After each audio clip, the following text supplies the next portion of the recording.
اور وہ آدمی جو ساری عمر اپنے باپ سے پیسے لیتا رہا ہے، جس وقت ابو کا ہاتھ ایسے ہوگا نا، میں زندہ نہیں بچوں گا کہ میرے سامنے میرے باپ کا ہاتھ پھیلا ہوا ہے۔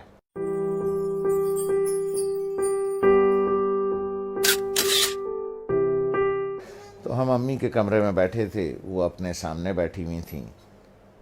تو میری ایک ہی بہن پاکستان میں ہے، اس کے تینوں بچے بھی آئے ہوئے تھے، وہ بھی آئی ہوئی تھی۔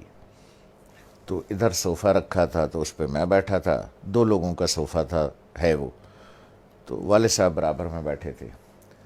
تو سب لوگ باتیں کر رہے تھے، تو میں نے کچھ 2-4 پیسے نکال کر کے والد صاحب کو ویسے ہی پیش کر دیے۔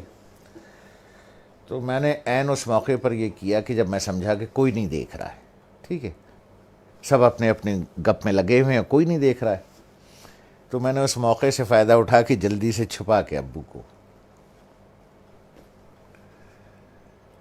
مجھے نہیں پتا تھا کہ امی دیکھ رہی تو انہوں نے بڑے زور سے کہا دوبارہ دو، جیسے وہ ذرا سختی سے بات کرتی ہیں۔ تو مجھے یہ تو پتا چل گیا کہ انہوں نے دیکھ لیا۔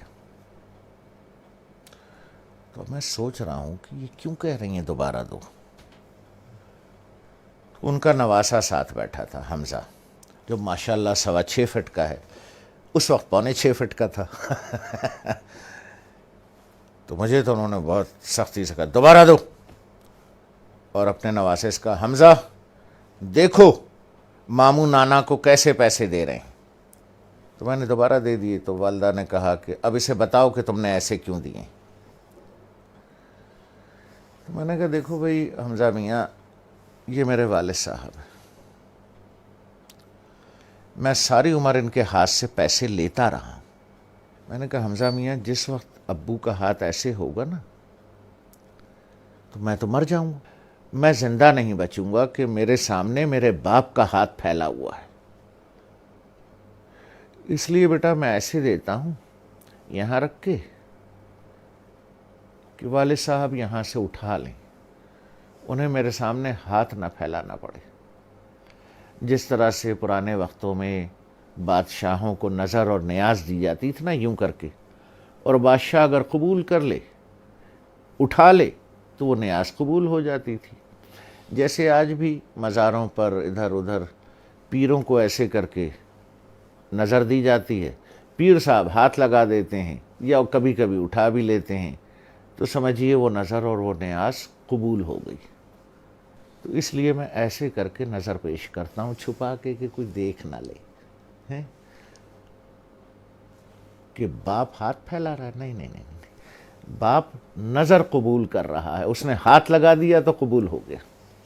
اب وہ حدیث مبارک کا مفہوم ذہن میں لائیں۔ جب سرکار رحمت اللہ عالمین صلی اللہ علیہ وسلم نے بیٹے کا گریبان پکڑ کے کہا کہ تو اور تیرے پاس جو کچھ ہے تیرے باپ کا ہے،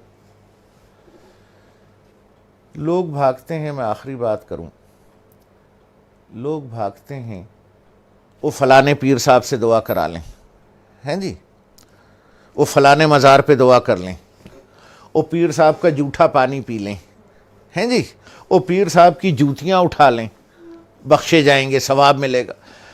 ارے یار، 2 عدد پیر تمہارے گھر میں بیٹھے ہیں،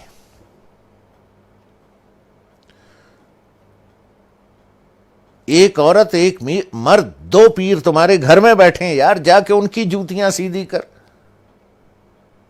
ان کا جھوٹا پانی پی، ان کے پیر دبا، پیر صاحب کے بجائے باپ کو نظر اور نیاز پیش کر، جا کے ابا کے جوتے پالش کر، ماں کی چپلیں سیدھی کر کے رکھ۔ 2 پیر گھر میں بیٹھے ہیں، ان کو چھوڑ کے اللہ کو ڈھونڈنے کہیں اور جاتے ہو، شرم نہیں آتی؟